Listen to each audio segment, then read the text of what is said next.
Hey guys, it's Rachel. It's Thursday again already, and I'm here this week to discuss the dieting industry. I kind of struggle with this one really because I don't particularly have that much to say on it, and I always say that, don't I, and then ramble for ages. So what the idea of this week's videos were basically connected to fad diets, the dieting industry, and I very much connected that to the video we did the other week concerning triggers and the different things that trigger different people with their eating disorder. Obviously the dieting industry is a massive industry. Books, bloody Weight Watchers own different desserts or what have you, and a real con, to be honest with you. And I know that certain things work for certain people, and I know that it has become now more prominent that using diet clubs or what have you has become more about balanced eating than maybe what it traditionally was more about. And using, I actually know somebody who used Weight Watchers to help her gain weight. She did the whole point system, which kind of sounds a bit bizarre, but that helped her understand what she herself was eating and managing. Personally, I've never been impacted by it. There is nobody in my family who goes on diet or has ever gone on a diet. My dad kind of does these fad things, but it's never a specific thing. It's never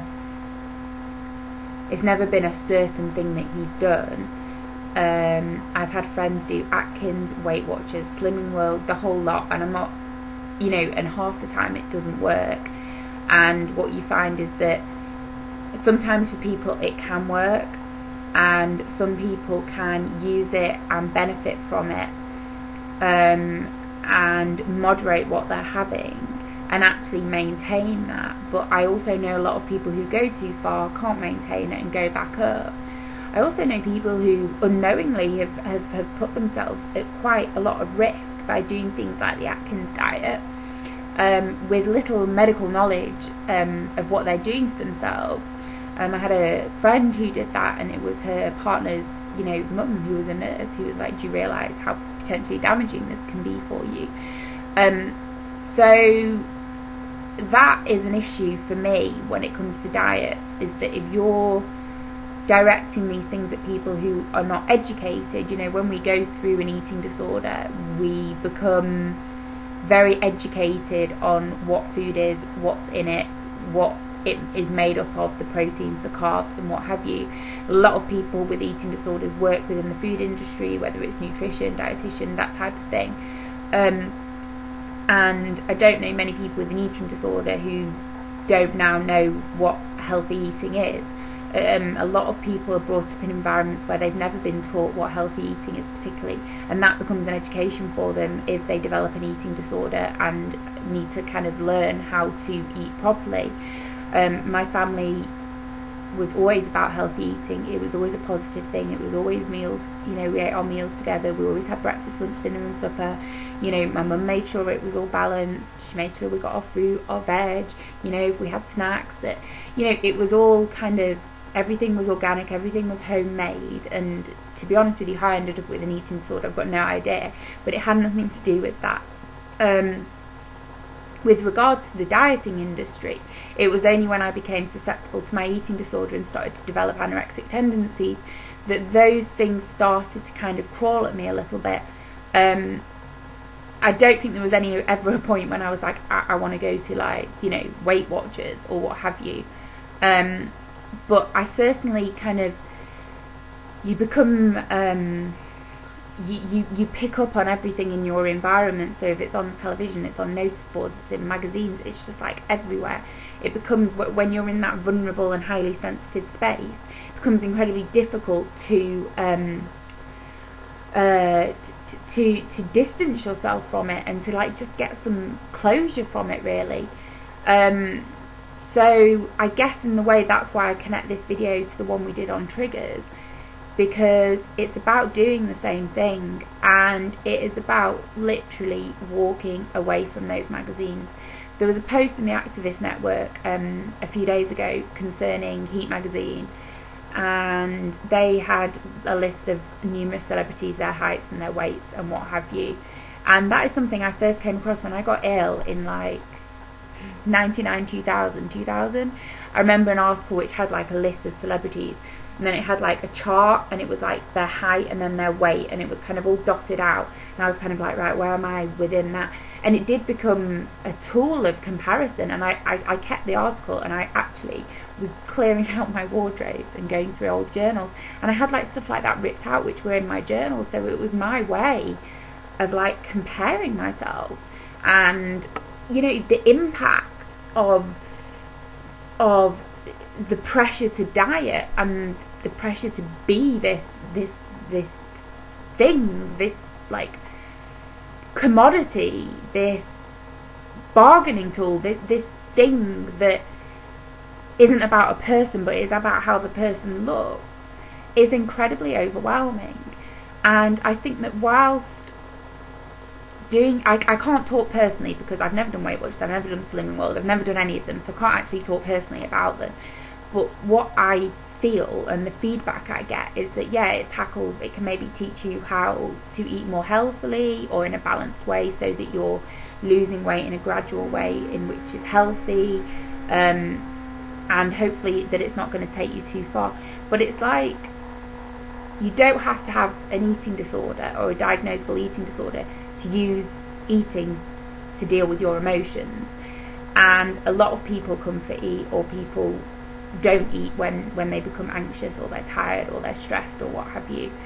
And so in a lot of ways, if somebody is, you know, going to a diet club or what have you, I'm not saying that those people have eating disorders, but quite often, you know, if you peel back the layers a little bit, there is some emotion behind that. There is some sort of reason why food becomes such a comfort to the extent that they need to go on a diet. As for dieting itself, I don't really know what the word means, and I don't really understand it, and I don't personally have connotations to that word. I do know people who grow up in households who have eating disorders, whose mums are constantly on diets, are constantly moderating what they eat.